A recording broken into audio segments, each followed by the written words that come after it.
from Rexall.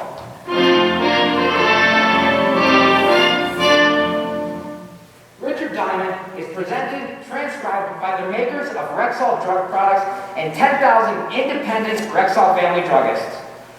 Good evening. This is your Rexall family druggist here to welcome you for all 10,000 of us, the 10,000 independent druggists who have chosen to make the word Rexall part of our own store names. We've done that because we believe in the 2,000 or more drug products made by the Rexall Drug Company. And we've got the orange and blue Rexall sign on our windows to let you know we recommend and sell them. This marks is a good example of the quality of the products. The famous Rexall antacid often brings relief from acid indigestion within 5 minutes, neutralizing excess acidity and leaving soothing protective coverings on the irritated stomach membranes. Quality like that of Bismarck is what we family druggists are talking about when we tell you you can depend on any drug product that bears the name Rexall.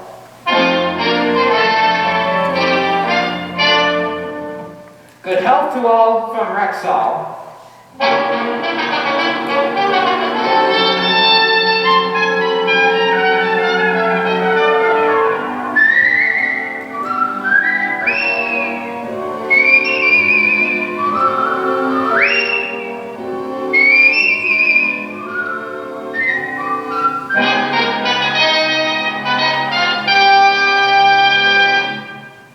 And now, your Rexall family druggist brings you Richard Diamond, Private Detective, starring Jonah Mercer.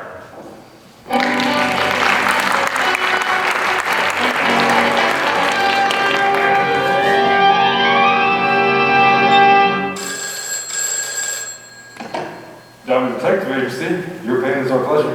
Why don't you sell it to Dr. Kildare? That's where I bought it, and he assured me it had never been used on radio. That in itself should have given you a clue. Everything in the world has been used, including me. Hi, Helen. Hi. Matt. You'll either come out to my place tonight, Or it's going to be off limits to unsolicited private eyes. As of 1900 this night. Helen, I'll be out there then. Come anything you can think of or high water. I'm going to hold another boyfriend of reserve, just in case. What a waste of manpower. You'll see. All right. I'll give you one more chance, but if you don't make it this time, you might as well call up the Lonely Hearts Agency the next time you want a date. Well, as it just so happens, I was about to contact a Lonely Hearts Agency. Right now? In a matter of minutes, my dear. Oh, Rick, I take it all back. You can come anytime you want, and I'll welcome you with open arms. I'm sorry I said anything. No, it's not what you think, baby. This is business. I'll explain it all when I get there. Oh, there he is now. Who? My client. Come in. Bye. See you at night. I'll bet my bottom Cadillac you won't. At the time of transfer, honey, you're sure to lose. Bye. Bye. Mr. Diamond? Yes, Mr. Dickinson. Call me Ralph. You were pretty excited when you talked to me on the phone this morning. Well, it's just that I hate to be taken for a root. And brother, have I been taken? You said you came from Maine, is that right? Winter Harbor, Maine. A couple hundred people, everybody fishes, including me. Let me make a few extra bucks running a lobster pound. What in the world is that? It's sort of sea pen. When you keep lobsters alive until the price is right. Oh, yeah, well, tell me about the girl. It was so wonderful. Well, I couldn't believe I was being fleeced until it hit me right in the face like a dead codfish. I think I'd better take notes. Why don't you start from the beginning? Well, in Winter Harbor, a good-looking girl's as hard to find as an orange in a fir tree. Colorful. As soon as they realize they got something, they leave town. Well, I was so busy lobster fishing to pay for my first boat, I missed all my chances. Huh. I see. So I ran across a magazine that had some ads in it. Said there are a lot of people in this country. Lonely, beautiful young girls. And you bit. Hook, line, and lobster trap, shall we say? Well, what would you have done? I sent them $10, got back a list of names. I wrote all of them, and one of them answered from New York here. Send a picture. Look at it. Here. Huh. Beautiful. She wrote the most beautiful letters anybody ever wrote anybody. I could sleep nights think about it. Well, I hate to shatter your dreams, but this picture happens to be of a movie star, June Allison. It's since she didn't write the letters. How do you know? I know her husband, and he sent her the mail. Well, I asked her to marry me. She said yes. And she asked you to send her some money. $1,000 for clothes and transportation. Do you know how long it takes to make $1,000 fishing in Maine? 1,000 years? You're a couple hundred short. Anyway, when she didn't show up, I wrote. No response, so I came. No girl, and no address like that. I took the hook, and they reeled me in. What do you want me to find her? To marry her or get the money back? If I can get the money, I'll take it. Less my fee. No, yeah, understood. Anyway, I just couldn't lift myself in, thinking how I'd been skinned. I needed satisfaction to get even. You find her, and throw her in jail if you have to. What was her name? Elsa McGill. What was the name of the agency that sent you the list? The Metropolitan Romance Bureau. Here's the clipping. How long do you think this will take you, Mr. Diamond? With luck, a year. But I'll try to hurry some things up for you. I knew I'd have to start with the agency, but I realized I would have to go with them obliquely. I knew a stranded Western singing group, the Riders of the Purple Subway. I borrowed a Western outfit from one of them, complete with 10-gallon hat and high-heeled boots. I fell 3 times in the first block trying to use them, and finally switched to crepe-soled sneakers. I stopped at a jewelry store for a 25-cent diamond stick pin, you should excuse the word, and then at a gas station to spill some 20-weight oil on my lapel. Brother, I was ready. I found the Metropolitan Romance Bureau on the 3rd floor of the Fairchild Building. It was a small but impressive office, but the receptionist who was large and impressive. May I help you to something, sir? I don't quite trust myself to answer that, ma'am. You're blushing. Reckon I am. First I thought it's because my socks weren't Sanfordized, but now I know it's because you're the prettiest thing I've seen since my first glass of beer. Where are you from, and what's your name? Harold Appleknocker's my handle, Helen, and I'm from Oklahoma. The Flames or the state? Oh, the original company, out west, I'll have you know, ma'am. Well, sir, what can I do for you? Well, the truth is, ma'am, I heard this is a Lonely Hearts agency, and, well, I'm lonely. So I thought maybe I could meet someone through you. Oh, I'm sorry. That this is strictly an agency that works through the mail. That's all we're licensed to do. Oh, it's too bad. I got a lot of oil money that's just burning a hole in my suitcase. You mean your pockets? No, I can only get a few thousand of it in my pocket. Really? Yeah, it's really a shame. I sure would like to spend it on some girl. Well, thanks for the friendlies. Just a minute. Maybe I can fix things up for you with Mr. Santino. He's from the bureau. Oh, thank you. I sure got myself a lonely heart. While she was calling to be in her office, I took a roll of stage money. What else? And out of my pocket and began thumbing through it. I was ushered into Mr. Santino's office before I counted to 10. He was small and wiry and reading me like a brother elk. All the way from Oklahoma, huh? That's right, yes sir, in my 16-cylinder covered wagon. You're quite a jokester. I can see that right away. Drink? No thanks, no. I carry my own jugs of Oklahoma water. What business are you in? Oil. Quarts? Gallons? Barrels. You don't say. Well now, let's sit down and talk over your little problem. I take it you're lonely and in search of feminine companionship? Oh, you can see right through me. Well, this is pretty hard to hide, I guess. Yes, it's the scourge of our society. Millions of people passing each other in the streets and never talking. Keeping their unhappy lives all tied up within themselves. It's a tragedy which we attempt to alleviate in our own little way. Can you alleviate mine? I'm required to ask you this, but just what are your intentions? Strictly honorable, Mr. Santino. I'm looking for a soulmate. Marriage is my intention, sir. That's the answer I wanted. Well, let's get down to business.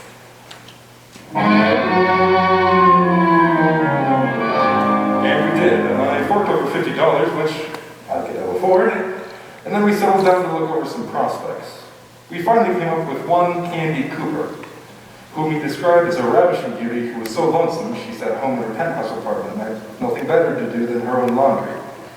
I found this hysterically incredible, but when we met later that day, the swank restaurant for dinner, I realized that my understanding of incredible was painfully limited. She was something right off the cover of Cosmopolitan, 6 colors and 5 dimensions. Even if I couldn't prove the 5th, I could see it. It was wonderful of you to go through all this trouble inviting me to dinner. Woo! If this is trouble, I should have been here long ago. Big city can be so lonesome at times. I know, yes, sounds like 5:30 in the morning or when you have smallpox. You don't seem to believe me. Candy, I bet they can make a human carpet out of the men who beat their way to your door every night. Not so many as you think. And the ones who do come are opportunists. Can you blame them? You can have drawbacks too. Men are afraid of you. Sometimes I wish I'd been more plain. Candy, honey, beauty's about the one thing left that they don't tax. Don't knock it. Tell me something. Sure, before you even ask, I got more money in the bank than the two of us can count. That's not what I was going to ask. I like you even if you didn't have a cent. Oh, the curse of wealth. Are you really interested in finding a girl to marry? That's my whole aim in life. I just want somebody who's willing to come back to Oklahoma with me, sit on the back porch, and watch those poor little pumps bring up the oil. After we eat dinner, would you like to come over to my apartment for a drink? It would be painfully obvious and a waste of my time to include my answer, dear. Suffice it to say, I found a reckless taxi driver who crossed town so fast the meter showed he owed me money. She lived in the Weldon Arms. The decor of her apartment was out of next month's Town and Country. Her shelves were lined with intelligent books, and there were a couple of college diplomas on the wall. And her bar, that was, I'm sure, borrowed from the Astor for the night. You can have anything in the place. Oh, honey, I'd trade everything for a warm look from you. How's that? You have any liquid storage I'd like to fix my car? You're great. You know what I think? I couldn't guess. You know, there's something about you I really like, and I'm sorry we had to meet this way. What's wrong with this?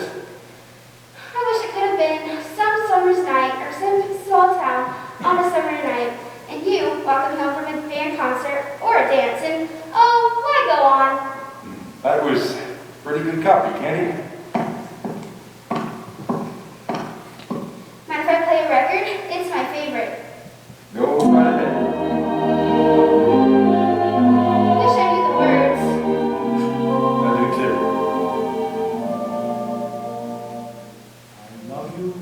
Oh, Harold. Come here, Candy. Kinda got you, huh? Oh, what an awful, awful business to be in. Why? What do you mean? Excuse me, please. Her tears looked pretty genuine to me, and I figured either she didn't know what she was doing, or she was using a new angle in an old racket. But while she was out of the room, I recovered somewhat and gave her apartment a fast once-over. My recovery was complete when I found stacks of letters to and from Only Heart's clients in her desk. I pocketed as many as possible, then I settled back with a candle just before she returned. She cried a little more, but did no talking. I finally left, dropped by the office, put the letters in my safe, and spent a half hour on the phone with Helen explaining where I'd been. She was very understanding. I don't believe one word of it. So I went home and went to bed.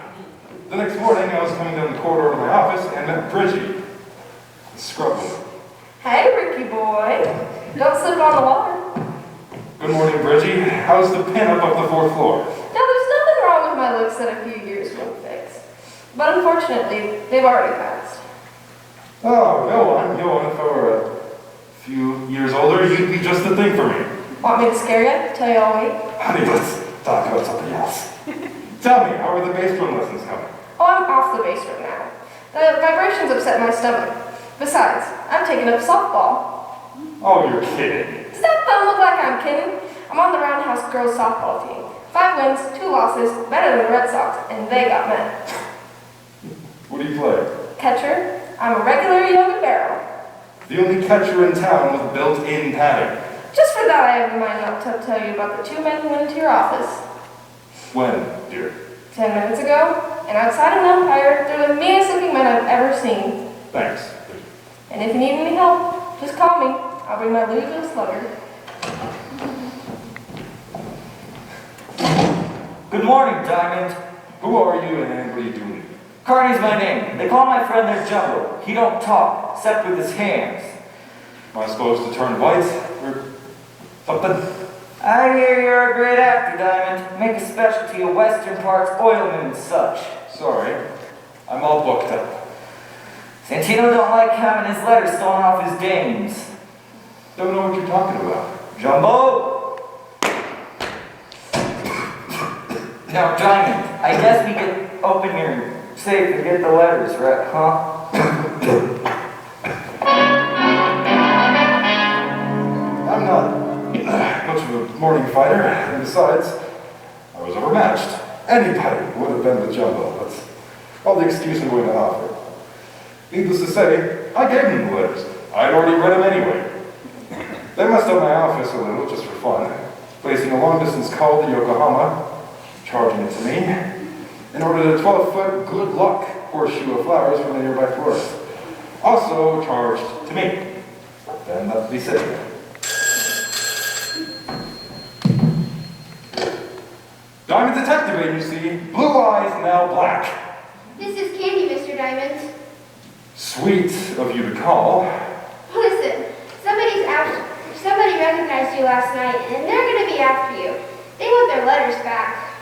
Why did you tell me this? Because I like you, stupid. Now, burn those letters and get out of your office. And if you want to give me some help, I sure could use it. What kind of help? I want to get out of this town. Oh, help me. I'd do anything to repay you. I'll be right over. Get rid of those letters first, and then... Oh, no! Santino, no! Get away from me! Ah! Candy? Candy!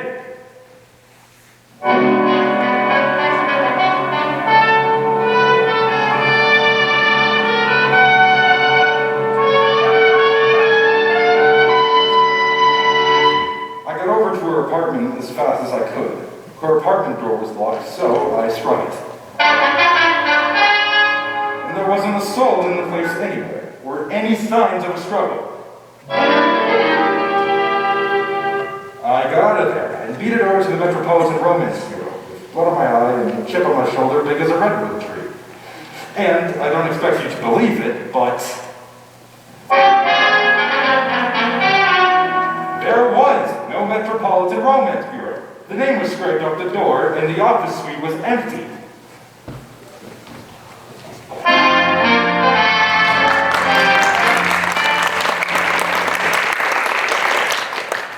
Jonah Mercer will return in just a minute. But first, here's your Rexall family druggist.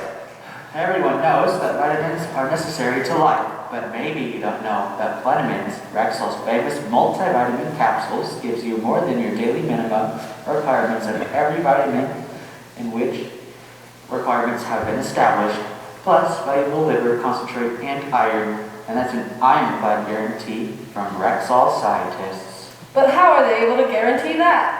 Because they take plenty of time and scientific care measuring them. For instance, the vitamins B1 and B2 are measured by seeing how brightly they glow. Glow? What on earth do you mean? Just what I said, ma'am. First, the vitamin is treated with the chemical that makes it fluorescent under ultraviolet light. In other words, it glows.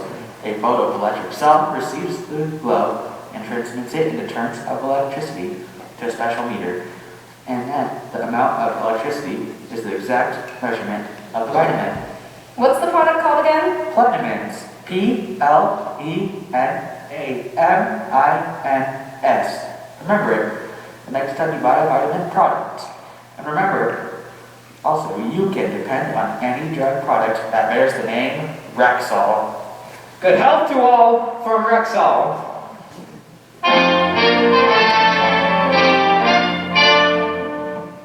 And now, back to Richard Diamond, private detective, starring Jonah Mercer.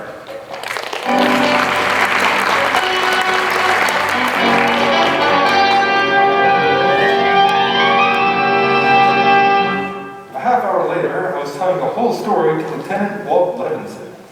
And a half hour after that, we were all gathered in Candy Cooper's apartment at the Weldon Arms.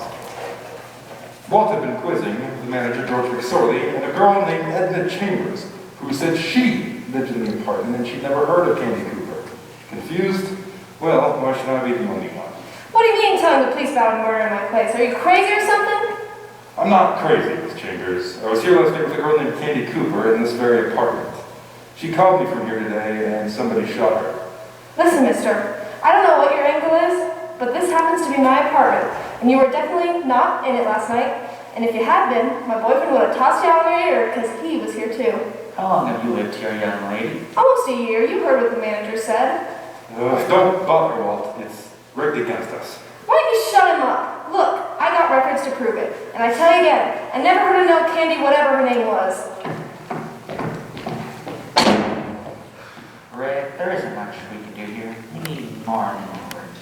Okay, Fatty, homicide is your chestnut, not mine. Who said there's anything about homicide?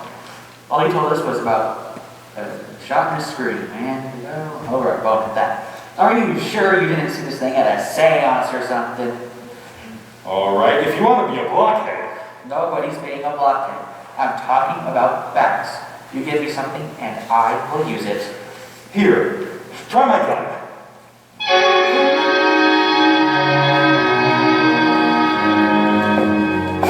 The gang was organized like an army, and I realized that would be a careful tactic to get anywhere. I reasoned if they had a lucrative mail order business going, they wouldn't drop it cold. So I paid a visit to the post office department.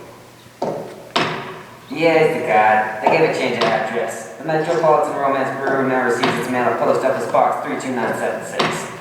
32976. Yeah. Say, you must be real hot up for romance, buddy. Go cancel a stamp. Yes. Thank you.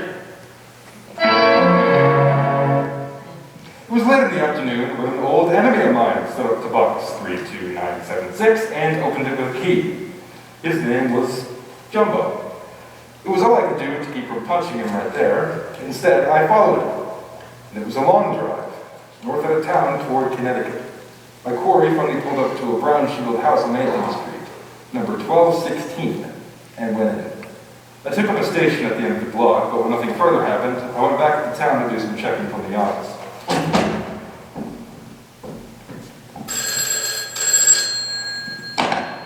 Hello? This is Ralph Dickinson, Mr. Diamond. Did you find out anything yet? Well, Ralph, I haven't gotten your money back as yet, but I know a lot more than I did yesterday. For example? For example, I don't think that the girl you sent your money and your love to was a girl. Huh? I think your letter came from a man named Santino, or one of his secretaries. Well, is that right, Mr. Diamond? Just tell me where it is. I'll handle it from here. I think it's going to take both of us. Why don't you go down to my office? Right now I have to check on an address and a license number. I'll be right down. And I want some action. The phone company told me that the phone at 1216 Anthony Street was under the name of George Santino. The police told me that the license number I'd copied down off the car I followed was under the same name, same address. Ralph Dickinson arrived and the two of us drove out. I told him to station himself at the back door while I went in the front.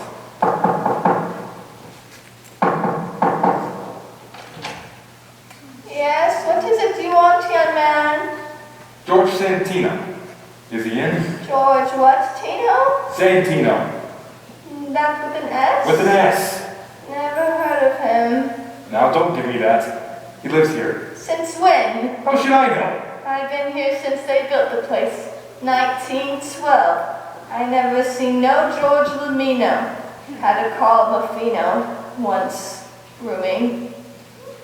Oh, swell. Maybe I want a room. Mind if I come in and look around? You may not. This is my home, my private home. I don't like the look in your eyes, sneaky. Are you Santino's mother? I'll have you know I was never married. My name's Hester Thompson. Miss. Well, Hester, I'll hate myself for doing this, but one side. You can't come in here. I'll call the police. I just did, and I dare you to. I want to look around. All right. You have forced me to defend my honor and my castle. she reached into an umbrella stand and pulled out a sawed-off shotgun. I dived behind the sofa, and the stuffing got the full blast of the rock salt I was loaded with. Before she could reload, I grabbed her and tied her up. Then I looked through the house. There was no sign of anybody. George Santino or friends, just the effects and burnishings of a little old lady. I was just about to turn myself into the police for forcing an entry, assault, etc. when I noticed the garage outside. It was a double, with rooms over it. And all the shades were drawn. I had a talk with my teammate Dickinson. Think then now. Or else. Now look, I'm going in the garage, and if I find the same car I followed yesterday, I'll go upstairs. Then I'll go with you. I wouldn't have it any other way.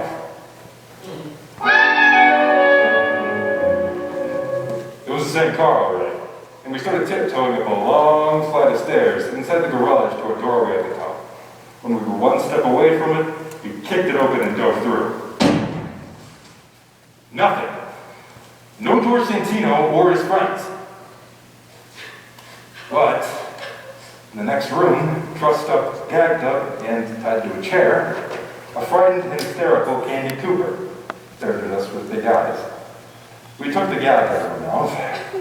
Rick! Oh, Rick! Easy, honey, easy. You're all right. I thought you'd been killed. I almost was, but look! Oh, Who's this guy, Mr. Diamond? a letter writing expert named George Santino. How did it happen, Candy? I was on the phone with you when George walked in, and he was mad because I was going to tell you about the whole racket.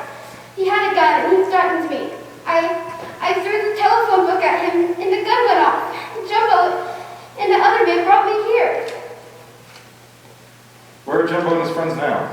Out getting a doctor. It's too late for a doctor for this guy, Mr. Diamond. He's dead. I knew he was going to die. I knew it. Let it all out, honey. We'll have some cops here to meet them when they come back. And me too. You know what you need, honey, is a good husband and a nice home. Where am I going to find that? Nobody wants me. Nobody. Come here, come here. I have a surprise for you. A guy named Ralph Dickinson. By the way, do you like lobster? What a silly question. It's my favorite food.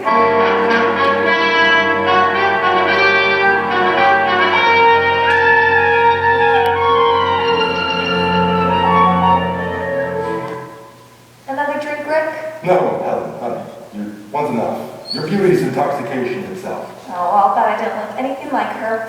Well, she was different, but you're both U.S. grade A. But you kissed her. All in the line of duty. What's going to happen to her? Well, before the week is out, I guess she'll become Mrs. Ralph Dickinson. What a fortunate girl. I wish somebody would ask me. All right, I will. Rick, really? Sure. How would you like to become Mrs. Ralph Dickinson? Oh, you double-crossing. Come here. You closer now? There. That help? Oh, Rick, was that in the line of duty? That, Helen, was strictly on my own time.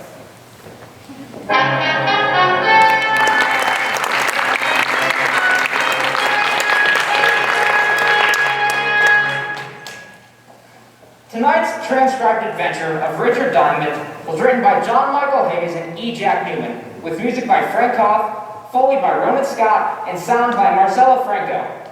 Our director is Jerry Capson. Featured in the cast tonight were Jonah Mercer as Richard Diamond, with Reese Evenhus, Alyssa Key, Cody Birdwell, Michael Sawyer, Josie Smallwood, Joel Shear, Everybody's Rock, Katelyn Birmingham, and yours truly, Luke Smith. Listen next week for another exciting adventure of Richard Diamond, Private Detective. Thank you, good night.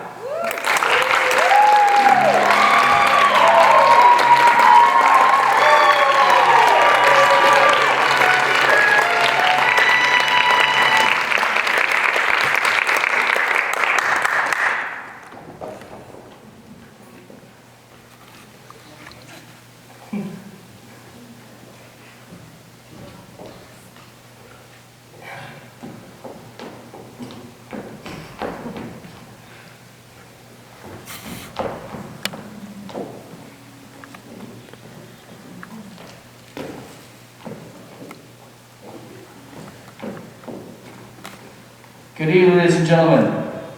Welcome to Senior Night.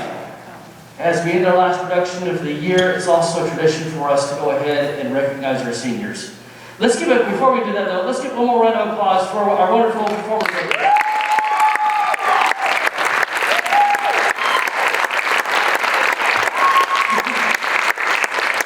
did a great job tonight. So, this year has been unusual to say the least. We are so grateful to have you folks in the house for our first in-person production of this school year. And unfortunately, it is our last on our calendar as well. But we're so grateful to have you here as we look forward to more normalcy in the future. That said, we have a number of seniors that are here. And this is their last production with us. And it's always very emotional for me when I say, in some ways, goodbye to them performing in our theater. And we'd like to recognize some of them at this time. First of all, we'd like to have our sound technician from Mid-House to come forward. Her name is Marcella Franco.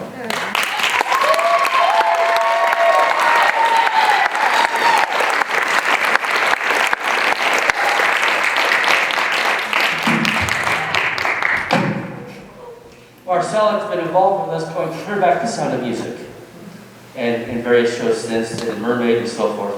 Marcella, thank you.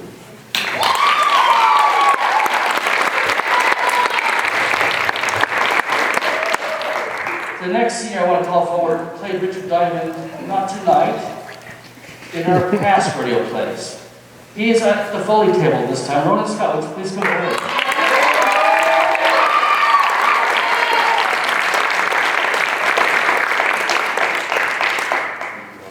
Ronan has generally liked to stay behind the scenes. We talked him into stepping in front of the camera or the microphone once when we had him play Richard Diamond, but he likes to play either in the live booth or behind the scenes. Let's give him another round of applause.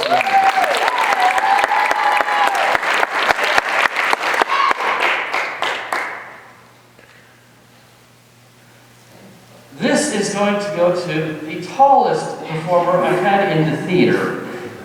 Jonah, would you please come forward?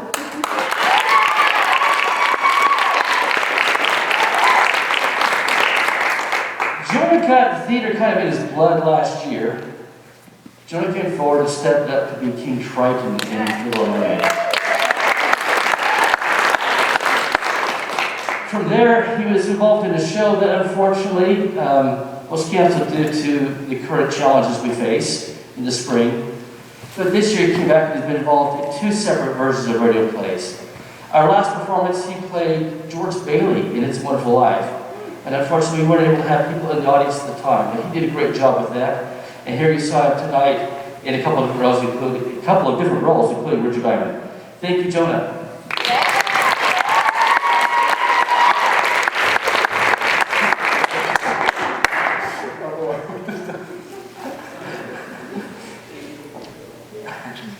I don't know if I'm going to get to this one. Katelyn Birmingham, please come forward.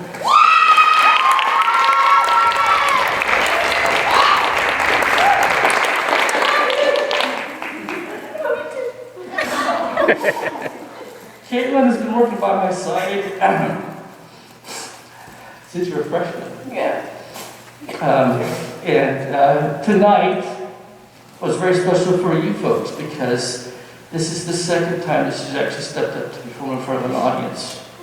Usually she's backstage with me, being a stage manager, being assistant stage manager, being assistant director, doing everything under the sun to help make sure our performances come off. She's done that for multiple major main stage productions, making our theater the wonderful place it is today. She's going to leave a hole that'll be hard to fill. We'll greatly miss her.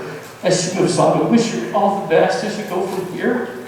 We're so grateful to have you here, at least through the remainder of this year. She's also the president of our thespian troupe. Let's give a quick big round of applause for Katelyn.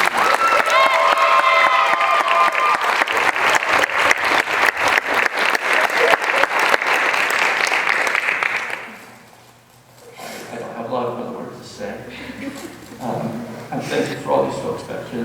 Thank you, parents. You make this possible because you loaned your kids to me to be able to make this happen.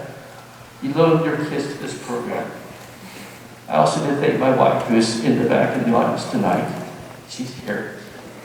She's been here supporting all of the shows we've done, and she helped us in work with costumes for the show to make sure things are good to go too.